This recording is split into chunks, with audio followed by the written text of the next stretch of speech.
Rwanda has two ethnic groups, Tutsi and Hutu.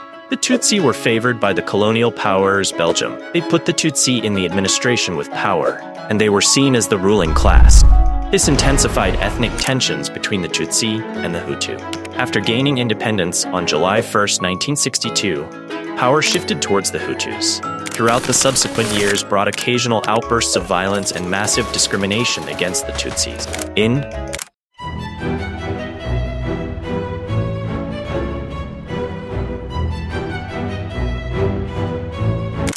A political assassination triggered one of the biggest mass killings in history, the Rwandan genocide. In the rising ethnic tensions between the two groups Tutsi and the Hutu, it led to widespread violence in the year of 1994. It's a genocide. From April 7 to July 15 in 1994, over 1 million people were killed in Rwanda. In this genocide, not only people were killed, perpetrators of this genocide, they used sexual violence against women as weapon against Tutsi community. Many women of Tutsi community were raped, tortured, and have to go through with brutal sexual mutilation. This violence was done maximum psychological and physical trauma and destroy the fabric of the Tutsi community. It's the darkest period in the Rwanda's history. The sexual violence had a devastating and long-lasting effects on Rwandan women.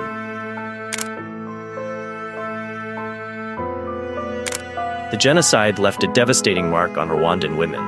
After the genocide, the cases of HIV and AIDS increased, as many women were raped, contracted HIV and AIDS, often because their attackers were deliberately infected. This led to a sharp rise in HIV and AIDS cases, and many women died from the disease, and many women suffered from mental health issues like PTSD.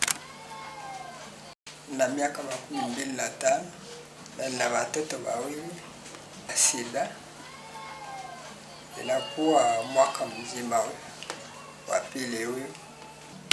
Even after the genocide, Rwandan women faced similar situation, unsafe environment, violence against them, and sexual assault against them. During this time, the country was seen as one of the most dangerous places in the world for women.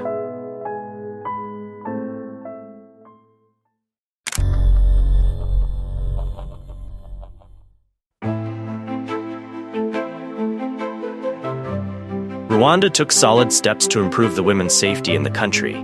They made legal reforms to support women who have faced GBV, gender-based violence. In 2008, Rwandan government passed a law of prevention and punishment of gender-based violence, which includes domestic violence, rape, and sexual harassment, and also established a special police units and courts to handle the cases of GBV. Rwanda also established Isang one-stop centers in 2009, provide comprehensive services for survivors of GBV, including medical care, psychological support, and legal assistance, to ensuring that victims could access justice in a more supportive and sensitive environment. Rwanda also implemented many social and economic reforms to support women empowerment. Revised National Gender Policy 2010 is one of those.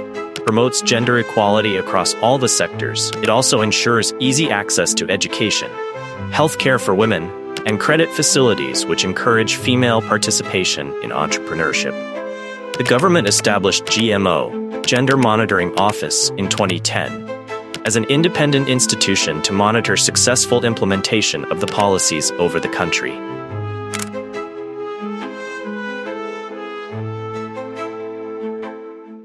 With 61% of female representation in the Rwandan parliament, one of the highest in the world, reduction in cases of gender-based violence, women are now playing a crucial role in various sectors like agriculture, business, and even emerging industries such as technology. There is now a greater recognition of women's rights and their role in society. This cultural shift is also reflected in the increasing number of men who are now advocating for gender equality and supporting women's rights initiatives. The country is frequently cited as a model for gender-focused policymaking and development. Overall, the quality of life for women in Rwanda has improved. Women now have access to education, healthcare, legal protection, and many opportunities. These improvements have not only enhanced the lives of individual women, but have also contributed to the country's broader development goals. Women in Rwanda today are more empowered, more secure, and more integral to the nation's progress than ever before. The reforms have laid the foundation for continued advancements in gender equality, ensuring that women can play a full and equal role in shaping Rwanda's future.